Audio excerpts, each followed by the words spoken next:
ஏய், என்ன இடம் அது? வயசான காலத்தில் இங்கேயே செட்டில் ஆகிடலாம். இங்கே யாரும் வர மாட்டாங்க. நீ நானும் மட்டும்தான். காலம் பூரா இப்படியே கை கோத்து நடக்கலாம்.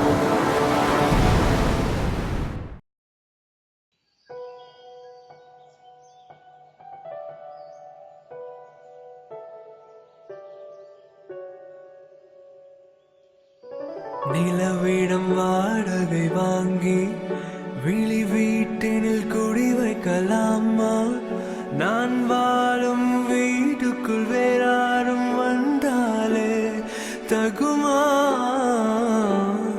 தேன்மலை தேர்க்குக்கு நீதான் உந்தன் தோள்களில் இடம் தரலாமா?